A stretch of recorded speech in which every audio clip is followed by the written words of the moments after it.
It's going, yeah, a lot of interest, and it's great that that there are so many initiatives in this area. So yeah, let's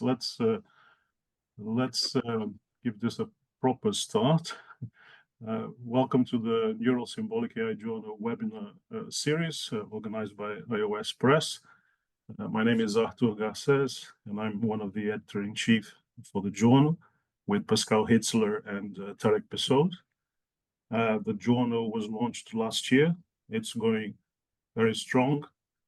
There are a number of calls that I just want to mention where there are paper submissions are open right now for special issues in the journal.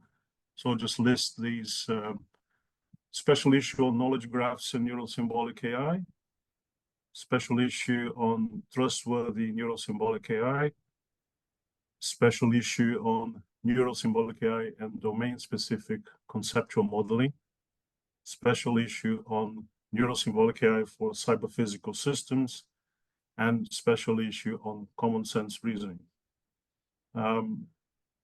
So please submit your papers there. Of course, regular submissions also welcome. Today, it's my great pleasure to introduce Alessandra Mileo. Alessandra holds a PhD in computer science from the University of Milan. She is associate professor and principal investigator at the Insight Research Center for Data Analytics at Dublin City University. She will talk about deep learning and knowledge graphs, a lot of interest in the combination of deep learning and knowledge graphs, of course, but specifically for semantic explainability, which is a very important aspect of neurosymbolic AI, semantic explainability of deep neural networks. So during the talk, you can post your questions and comments in the chat, and also use the NESI Slack channel. And Alessandra, thank you so much for giving your time. It's an honor to have you here today. The floor is yours. Thank you very much. Thank you. Thanks, Artur, for the introduction. Thanks, everybody, for being here. See, we have 53 people now and counting. So I want to tell you today a little bit about the work me and my team have been doing on using neurosymbolic integration for understanding and explaining deep representation. And I think it's a good start because this is the broader part of a broader research agenda, some things we have done, some things we have to do, some things we won't have the time to do. So I hope somebody will pick it up. But I think it's fair to acknowledge that all the people that contributed, some of them might be in the webinar, attending the webinar. So these are all the people that initially contributed to the discussion of some of the methods I'm going to be talking about. So every now and then I'll zoom out a little. Some of the things we have discussed, some of the things we have published, some of the things are just my thoughts on things that should be done. And what is the vision on the connection between neurosymbolic AI and explainable AI? Now, as Artur said, I don't think I have to convince anyone about the fact that using knowledge graph can be a game changer for explainability. And so if we rely on knowledge sources and not just on the low-level feature that we have with neural models, this can allow more transparent decision-making, which is now the big thing in AI, and accountable AI and transparent AI. After all, as Artur said, this is one of the selling points of neurosymbolic integration. But before we dive into this connection and into how I see it and what we've done, I want to open a little parenthesis on the terminology, okay? Seen the start of this webinar series where Frank wanted to do something similar with the terminology. I think I need to do a clarification here. And specifically because researchers have different understanding of what the term explainability means versus the interpretability. And here, I'm going to talk for most part about CNN, about computer vision, but similar considerations apply to other models, to other type of data, to other deep architectures. So this image is from a famous paper from Cynthia Ruding that was used to argue that interpretable models are better than black box models for transparency and explainability. For example, understanding why this image is misclassified, and this is an example of how saliency maps are used, which are visual methods that we will see later. Now, according to this paper, right, interpretability indicates that you can, it's built within the model, and indicates that you can look inside the model at any point in time and understand what the model is doing. And explainability instead is seen mostly as a post hoc explanation, where you look at the model's output and then you try and figure out why this output is produced. Now, if we take this definition as is without specifying anything else, then we are brought to conclude that saliency maps would be some kind of explainability method. But I'm not entirely convinced about this distinction and about this specification. So in this talk, in the context of this talk, I'm instead assuming that interpretability is the ability to observe cause-effect, but not necessarily know the steps that bring from one to the other. So I know if I change something, the model will change something in the output, but I don't know exactly how this is done. What are the steps? And I see explainability as the ability to justify an outcome, but in human or cognitive terms. So I call it some kind of self-explainability. So why was this outcome produced? Can you tell me in a way that I can understand it?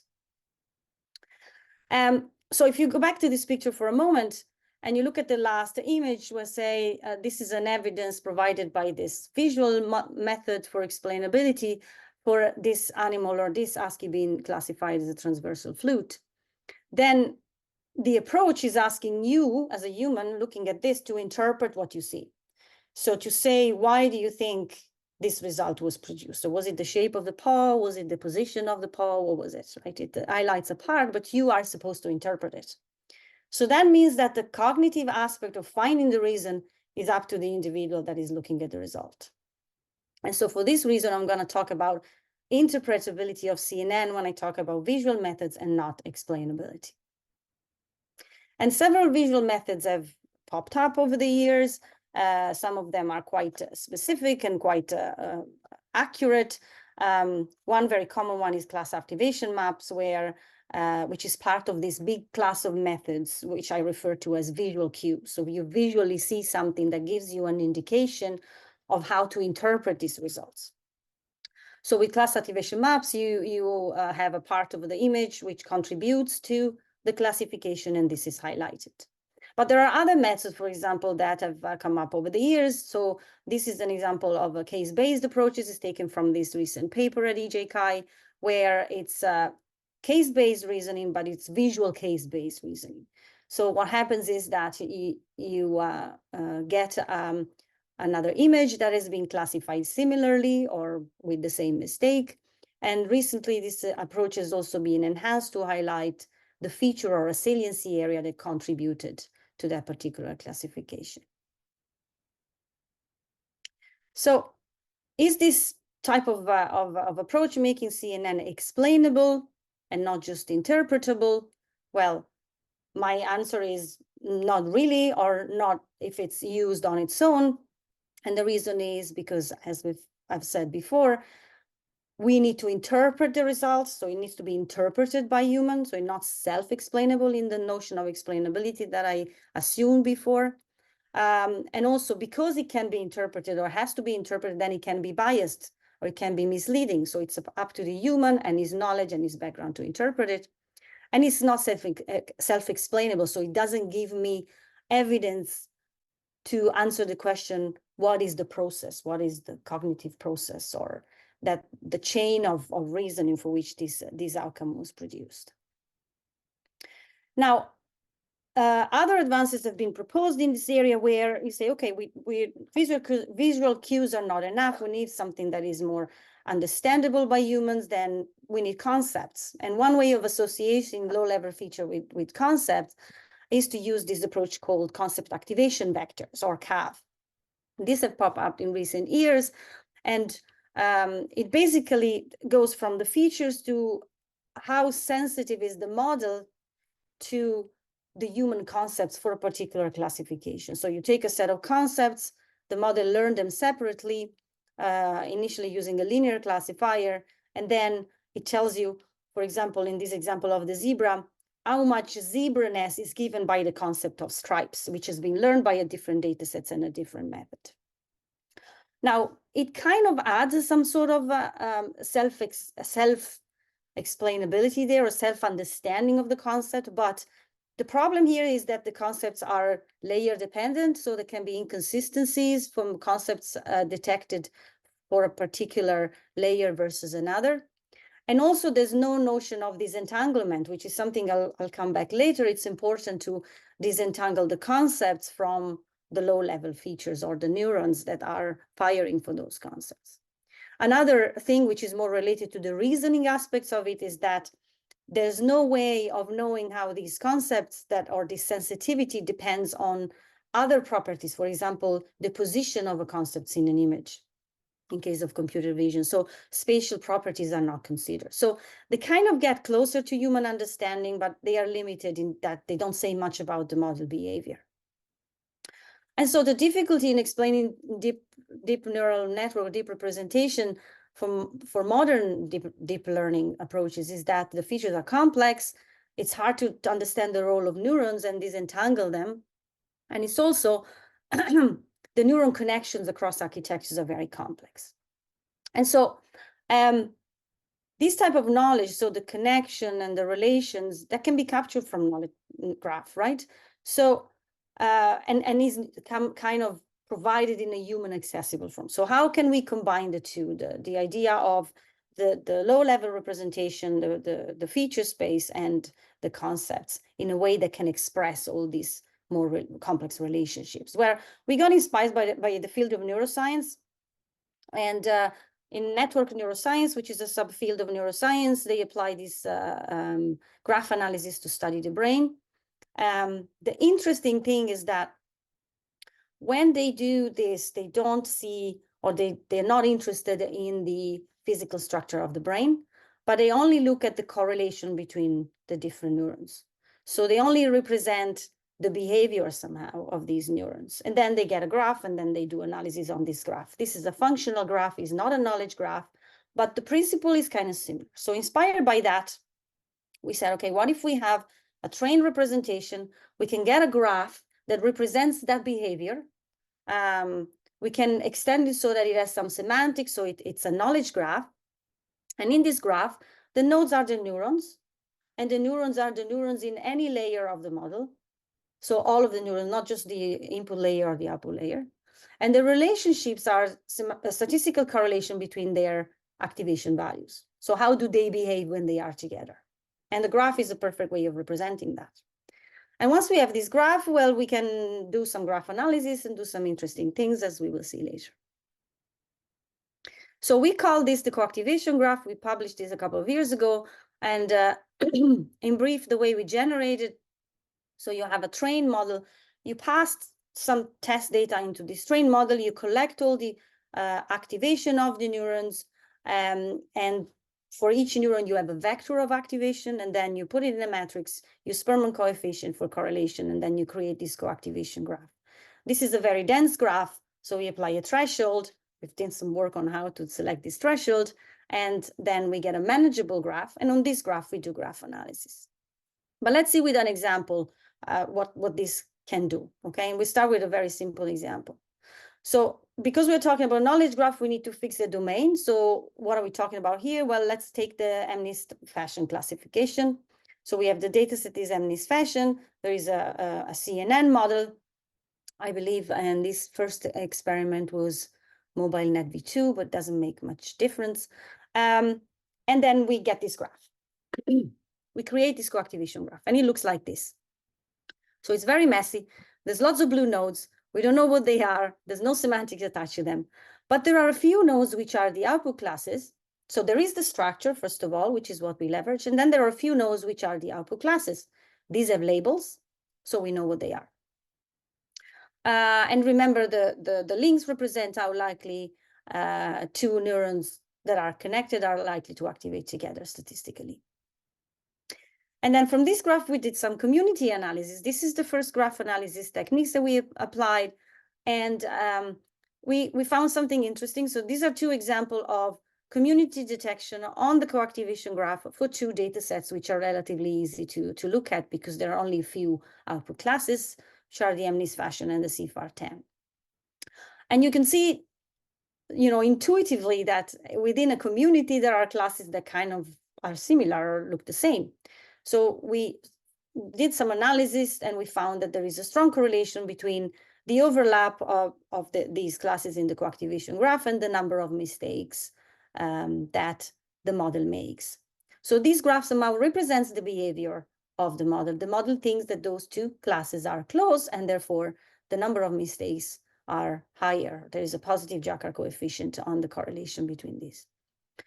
So intuitively at this point, if you imagine you have a slider and you want to find bigger community or smaller community, you see how these communities are merged or separated, right? But then we wanted to do more with that, and the idea is to attach this to more knowledge, and so we extended the coactivation graph. And because only the input neuron and the class label have some semantics attached to that, we start by extending those. And then we can use domain knowledge to attach properties to those input classes and those, input data and output classes. And what we have done from there is to use link prediction to find local explanations. So for a particular sample, we use link prediction to predict the value that the CNN would have likely associated to each property on a particular classified input. And what we obtained there, this is an example on the birds data set on the CAP200, is that we could generate factual and counterfactual explanation for a particular classification output based on the properties, based on semantic properties in this graph. Now, zooming out on the bigger picture here, so far we've talked about CNN, but we have looked at generalizing this approach, which is not that trivial because you go from convolution to attention heads to node embedding and message passing.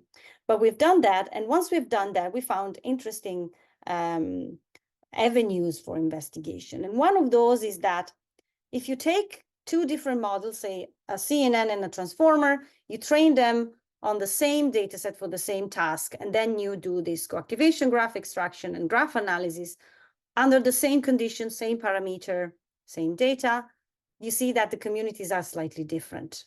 So there is a way of using this approach to benchmarking or to comparing the models. And this is what we looked at. Particularly, we don't want to just benchmark the model based on their accuracy, which is what traditionally is done with deep learning approaches, but we want to do that by looking at how semantically they are comparing in their understanding of the domain. And we have done that. I won't go into much details here, but we have done that by extracting the taxonomy from the coactivation graph. So say you have a data set, say ImageNet, you have a ground truth taxonomy among the output classes of ImageNet, in this case WordNet. You extract a taxonomy that from the coactivation graph, and then you compare the two. And you see how compliant the taxonomy learned by the network is to a ground truth taxonomy.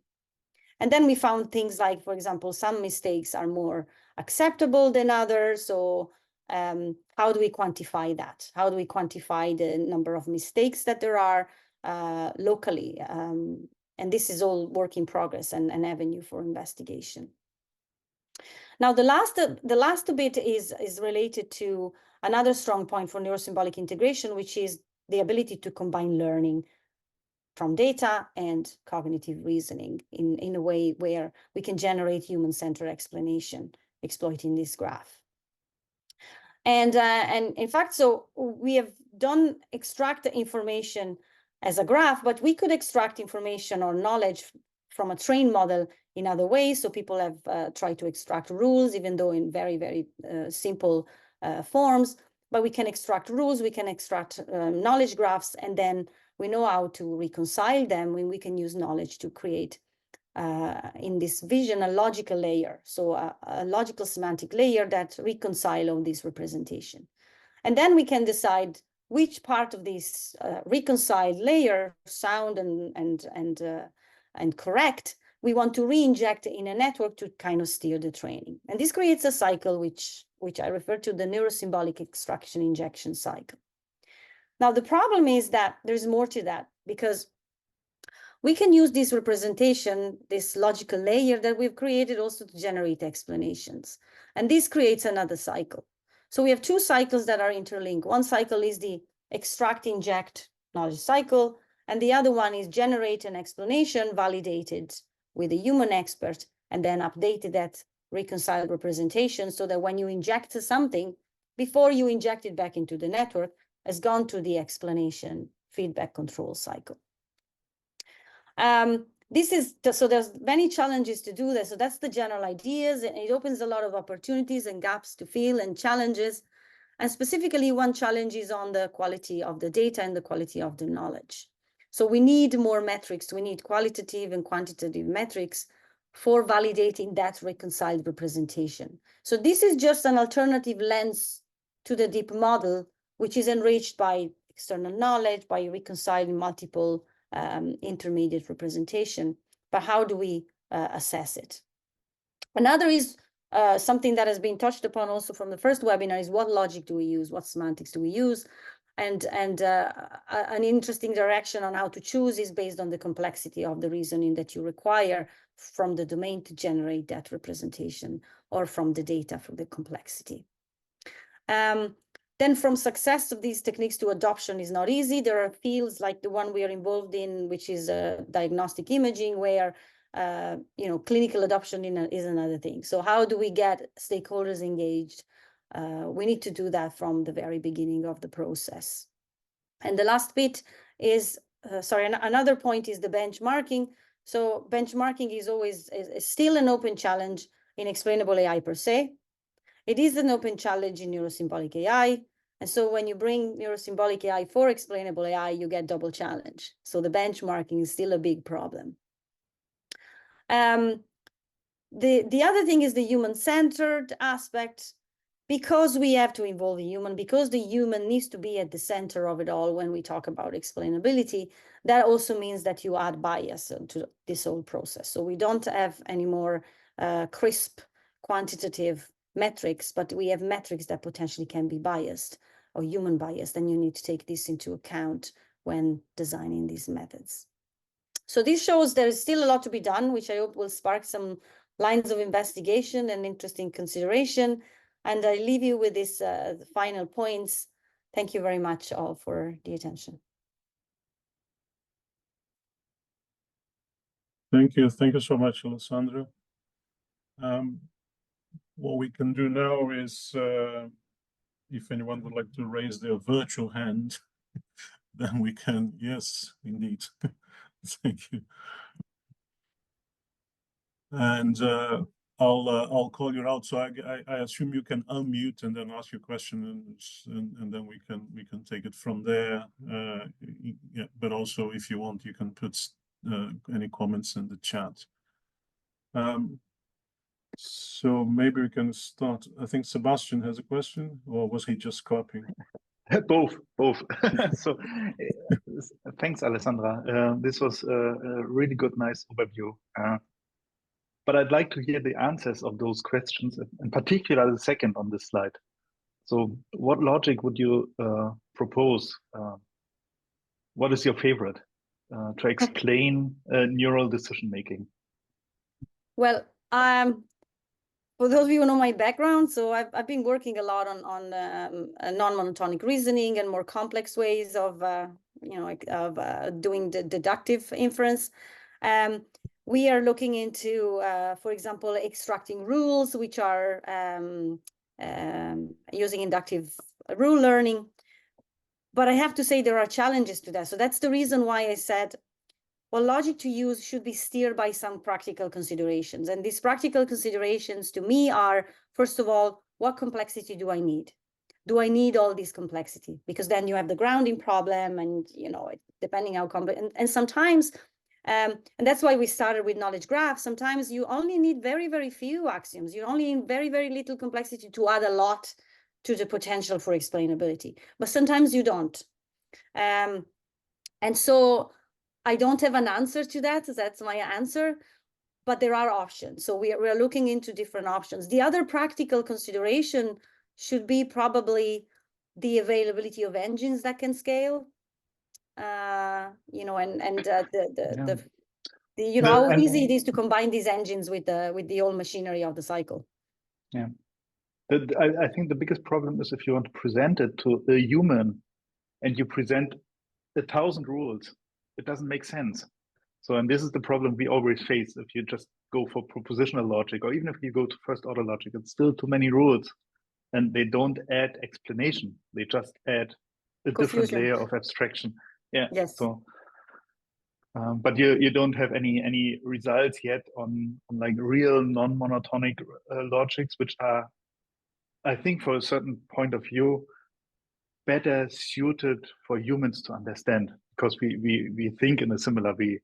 Yes, but the thing, so So- we don't have results yet, but we have a lot of, as I said, the stakeholders are important. We are doing this in the radiology domain, in medical imaging, and so they are traditionally used to, but not traditionally, but you know, if you think about that domain, expert systems is something they would be accustomed to, okay? And expert systems doesn't necessarily mean non-monotonic reasoning, but it's kind of a rule-based, right? So we're trying to gather requirements on what they would need and what they perceive as something good. And also the problem with the bias comes up, because you need to eliminate that bias in order to get something that is really generalizable. So there's a lot of work to be done in this space. So you hammered the nail on the head, I say, with this. We are working on it. Okay, keep us posted. So thanks, Yes, thanks a lot. Thank you, Sebastian. Yumna has a question. Yeah, go ahead. Yes, thank you for the presentation. I just have a question, more of a technical question about the graphs that are being built from the neurons in any neural network and then they're combined with the information from knowledge graphs. So in these graphs, every single node that represents a neuron, does it represent the neuron by its actual value for a specific image? So for example, if you pass 2 images through the neural network, it would have different values for neuron 1. And how is this presented in the graph? Would it have different instances of neuron 1 with the different values for the different images? Or would it just be representing the weights themselves, not actually activations, it's just the weights? Yeah, so there was the problem of making sure that every time you passed one of those test images to the network, for each single neuron, you get a lot of activation values, because the filter goes around and it gets a lot of values. So we had combined those values into one value. Okay, so there is a sort of average and pooling operations in order to make sure that all of these activation values are combined into one value, which is one element, okay, of the vector of that particular neuron activation. So each vector, you can see each vector as having an identifier, which is the neuron name, which doesn't mean anything to us unless it's an output class or an input sample. And then every element of that vector is a combined set of activation values for one particular test sample. For that neuron. Okay, so every neuron is a vector, or is like every neuron is just a single value that is combined, let's say, with averaging of all the values that this neuron had for different images? Yeah, so every neuron, every vector represents the activation values of one neuron, and then you put these vectors in a matrix. Yes. Okay, and then you using this metric with correlation, calculating the correlation, you create this co-activation graph.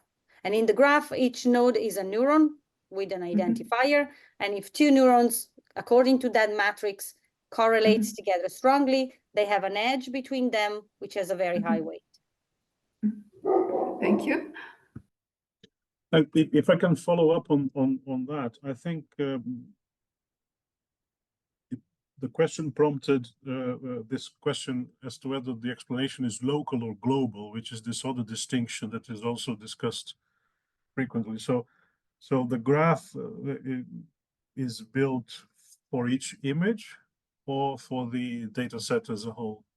No, the graph is built based on a set of images that are passed through the network and collect the co-activation value. So the graph itself represents a way of doing global perspective. So when you do this community analysis, you see overall the relation between all the classes based on the behavior of all the neurons on a test set, which is the set that we use to collect the co-activation values. And you see how often or statistically they correlate together. But then the local explanation, in order to do local explanation for one particular sample, we extended this graph to connect input nodes and features of those input nodes, semantic features of those input nodes. So what happens is that then you have this global graph, okay, and then which has a structure that tells you the behavior of the network, and then you have an input node, which is a test data point. So it doesn't have a label, but you have others that have labels because they are the training data point. So they are all connected. So you take a bunch of them, and then you look at one particular test set and how it's connected to the graph, and you use link prediction to predict how likely it is that this test set, which has a predicted label from the network, has a particular value for a property. So how likely it is that there is a link, and you use this PageRank link prediction to do that. And that's how we were able to create those local explanations, for example, for the birds data set, where you say this is being classified as because the beak is this shape, and because the network is likely to have seen that the beak is this shape based on the link prediction on the overall graph. Okay, thank you. Are there other questions?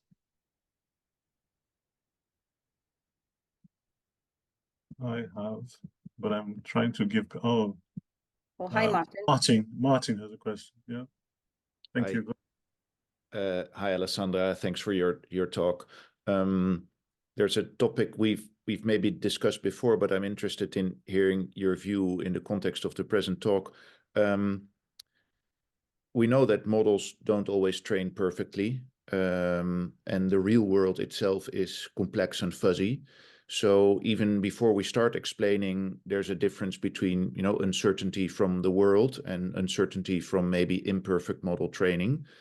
It seems that with this co-activation analysis and the extraction of rules, we add yet another step that can introduce uncertainty. And I would like to hear your views on how would we know the difference between a model that trained well, but that we extracted poorly the rules, and in that sense the explanation suffers, versus the other way around, where the model just didn't train very well, but at least we did the extraction as best we could.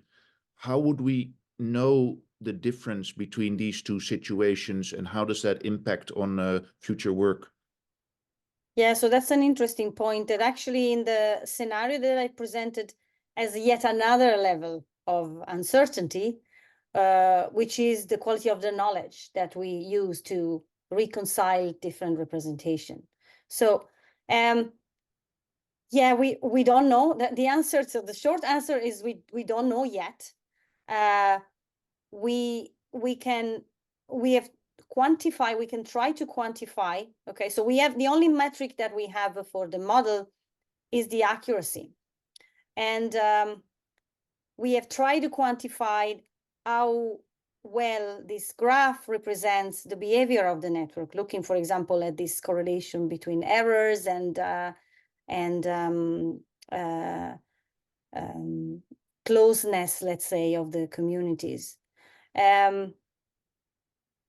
But this is not enough, in the sense that there is still, you know, we don't know what contributes, what of the error is the contribution. We still don't know at the point of extracting the graph, okay? How good the graph is with respect to, oh yes, we have extracted it well, and how good the graph is with respect to, oh yes, the model is training well. But the thing is, at the present stage, what we were interested in is trying to be as compliant as possible to the model. So if we see that the model makes a mistake, we want those mistakes to be reflected in the graph. So if you see, for example, in the taxonomy extraction, if the model doesn't understand the difference between an ape and a monkey, I want the taxonomy extraction to make some mistake. I want the taxonomy extraction to show me that there is a mistake there. Because the whole point at this stage is that I want my representation to be like a mirrored semantic snapshot of the model. Okay, but we need more metrics to see. Well, there might be other things that we have overlooked, that demonstrates that this coactivation graph, in some aspects, doesn't reflect the behavior of the model. And there is where we have a problem, because it does. If it doesn't reflect the behavior of the model, and we rely on the graph to represent the model, then we are making the wrong assumption. So for the moment, what we have looked at, which is the classification of mistakes, we know that there is a certain level of confidence in the way our coactivation graph represents the model in terms of the mistakes that the model makes. But there are sure other metrics that we would need to look into in terms of this graph that might not be reflected as well. Right. I see. If there's room for a small follow-up question. Yeah. So you mentioned searching for different metrics, but can you maybe say something about this idea of co-activation analysis? So that's maybe one way of extraction. Can you say something about possible alternatives and maybe different ways of extracting will give different results than just finding new metrics to evaluate a single extraction method? I haven't thought about other way of extracting, but the rule extraction, if you look, for example, like extracting the rule extraction part, okay, so the rule extraction, instead of giving you a graph of coactivation, it gives you a set of more or less generalized rules of what the network has possibly learned. But there you have even a bigger problem, because those rules might be hard to generalize. So it might be hard to get rules out because the outliers are not there. So and so far there are no ways of extracting probabilistic rules from trained networks. Okay, so you can't have this fuzziness. So you extract a rule and you try and generalize something which comes from a model trained on data which is not generalizable for the universe of knowledge. Okay, so there your problem is even bigger. And this is the two type of so that's where I think that, for example, a graph where you have a strength of coactivation of rules where you have a probabilistic way of expressing them, which I haven't seen yet. So I haven't seen methods published and consolidated onto extracting probabilistic rules from trained deep representations. But I think that would be the next step. So it's happening. So some people are looking into that. Unless you have a way to expressing this uncertainty, you end up having, the more crisp you try to be, the more you have the problem that you might not reflect what the reality of that model is. Interesting. Thank you so much. Yeah, indeed. This is discrete continuous question is something that is at the heart of some of the efforts, and indeed compounding of errors also. But if I can follow that up also before allowing Jay Lee to ask a question, there's this concept of fidelity, which perhaps you could consider, right? So the accuracy of your graph with respect to the network, as opposed to with respect to the data directly. So this, we used to call it fidelity of the knowledge extracted. And it seems to me that you could measure that, because I agree with you, there's an urgent need for more metrics beyond accuracy right now.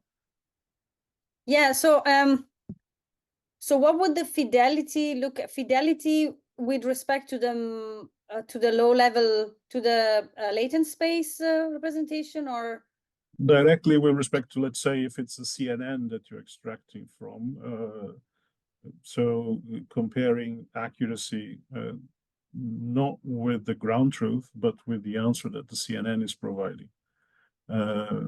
So that would be the fidelity of the symbolic extracted knowledge with respect to the network, as opposed to with respect to the data. Okay, so that you can do when you extract. So what you extract from the network somehow simulates the behavior of the network. That's right. Yeah. So you're hoping to yeah, all you can hope for is simulate the behavior of the network, like you said. So trying to match that, so try to achieve high fidelity as well as high accuracy. Yeah, so probably with the rules extraction, that would be more immediate, because you have you can use the rules to replicate the task, and then you can compare the outcome with the outcome of the network. With the coactivation graph, I suppose the task was different, but in my vision, you would combine the representation that is given from the coactivation, and maybe using it as an additional metric, and the representation that is given by potentially a set of rules, which have attached maybe a fidelity. Yeah, that would be a way we could do that. So there's a lot of elements, moving elements, that I think that there's still possible ways to combine them that haven't been combined yet. That's right. Yeah. Thank you. Yeah, Jay Lee. Thank you. I can't hear you. I think you're muted, or. Can you hear me now? Yes. Okay. Thanks for your talk. My question is about causality, the role of causality in the type of explanation. Do you see any relationship between causality and this knowledge graph-based explanations? I don't see any direct relationship with causality, and that's the reason why in this neurosymbolic cycle, in an extraction-injection cycle, I see the role as alternative representation extraction, like logic rules that can represent causality. And in this logical layer that I envision, this reconciled logical layer would combine what we have learned from the coactivation graph and what we know from the rules extracted. What is their fidelity? How do they comply with, say, external knowledge?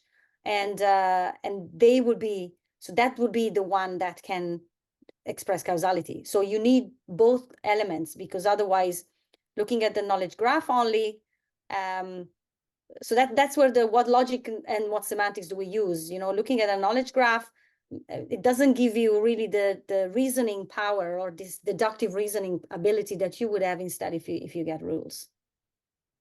Right. Thank you for an answer.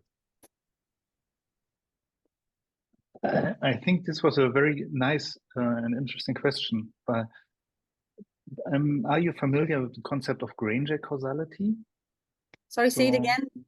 Granger causality, which is like a temporal causality. So A is responsible for B if A happens before B. Mm-hmm. And this can, I guess, immediately be extended to your approach of identifying co-activations, because if something happens in an earlier layer and is related to an activation in a later layer. So if neuron A fires always before neuron B, because it's before in the structure of the network, then you could say A is a cause for B by just applying this Granger causality. Yeah, that's an interesting perspective. We started actually looking at stratifying that graph by layers, but then we said, okay, we don't even know if it works, so let's just look at the graph as a whole. So we don't have this stratification of the graph, but that's an interesting idea. And you get it for free, basically. Yeah. So basically, you would have all of those blue blob of nodes will have some semantics attached to that. Well, not semantics directly, but some properties attached to that, which is belonging to a particular layer or becoming lower level or higher level with respect to other neurons in other layers. And that could be an additional piece of knowledge to attach to the graph. Yes, that's an interesting idea worth looking into. Yeah. Thanks. Yeah, it was a nice question. Related to that, I was surprised to see in this amazing AI index report that just came out last week, 500 pages from Stanford University. One of the benchmarks was a causality benchmark, and the results are surprisingly good for me. So basically, one of the claims actually is that deep neural networks can do causality, which it would be great to, if anyone else here saw that or would like to comment on that. Or otherwise, we can go back and look at the specific claim later, this AI index report. But related to your talk, Alessandra, you also mentioned how you went from the co-activations in the context of, when you mentioned counterfactuals, you have explanations which are, they look causal, and you made the important point that, yeah, for instance, if an application is in healthcare, that's what the medical doctors are used to, and that's the kind of language, right? If then expert systems type rules instead of probabilities, even though of course there is a lot of uncertainty underneath the bonnet. So can you tell us a bit more about the how you obtained those counterfactuals and those explanations there when in that specific case? Yes, so the counterfactual, basically they were done by comparing the values of the properties of the correct class, right? And the values of the properties of the misclassified class for a given input, okay? I think I have a backup slide somewhere that illustrates that, okay? So, so what happens is that you have, on one side, you have all of the correct property values, okay? Because you know them from your knowledge base, from your relations, for both classes, right? And then you have this BlueJ image, which is being misclassified, and you don't know what are the values of these properties that the network has associated to them, right? So what you do is you try and you use linked prediction for each one of these properties to say, what does link prediction tell me with respect to the values of the properties that for this particular input in the overall graph, the network might have associated to them, right? And you find those values. And then what you do is you compare the values with the correct class and the misclassified class, and you take the one that you would need for the class to be correct, which are the ones that are classified wrong, and you use them to generate the counterfactual.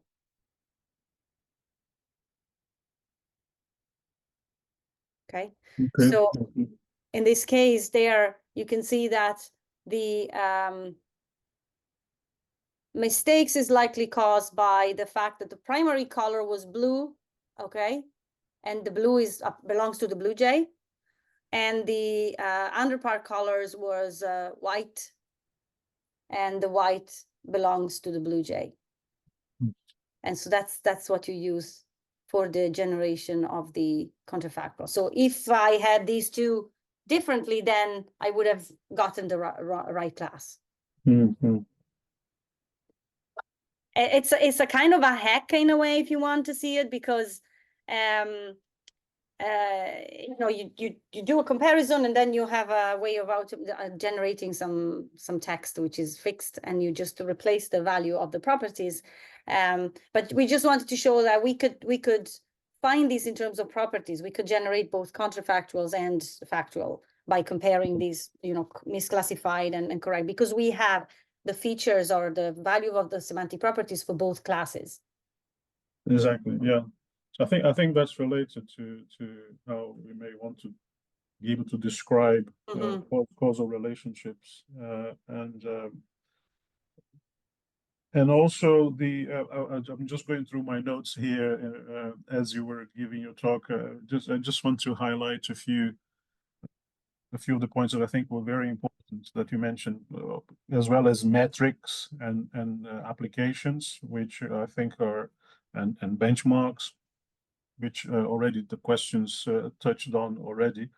I think it's very interesting to be able to do this kind of comparison that you mentioned between how a CNN and maybe a transformer or a graph neural network may actually behave on the same task. And I think that connects nicely with the paper you mentioned that I wanted to highlight, which was an ESSE 2023 paper, that looked at the taxonomy derived from the network and the graphs you produce. I think there's a lot of promise, I think, in that line of research, and also appreciate the distinction between interpretability and explainability. That there is a need to make these concepts clearer. In the past, we used to talk about pedagogical and the compositional approaches. I think Sebastian will remember those words. Not great names for methods of what we used to call knowledge extraction from neural networks.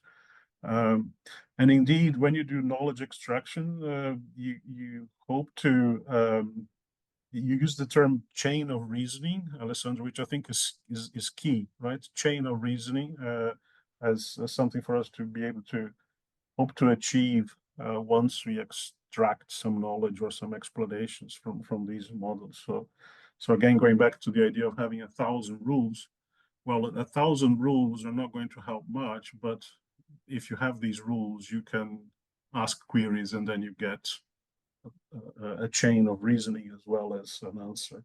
So yeah, very exciting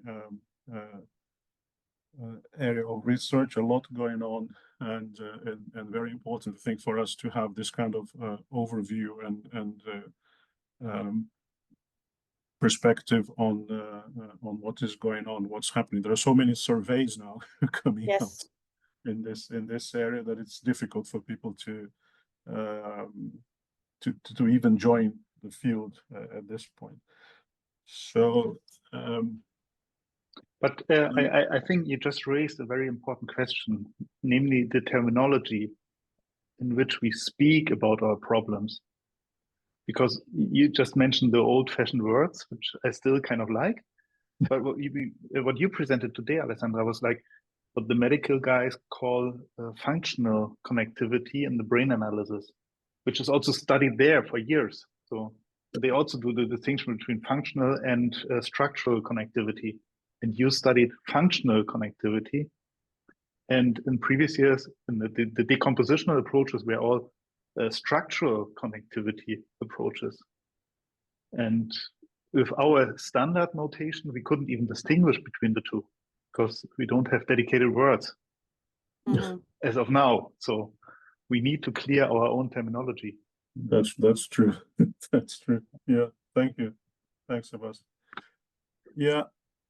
So I think wrapping up, if there are no more questions, just to let people know that you can continue the discussion on the Slack channel. If you want to give a talk in the future or to join the Slack channel, please email the co-editor-in-chief, Pascal Hitzler.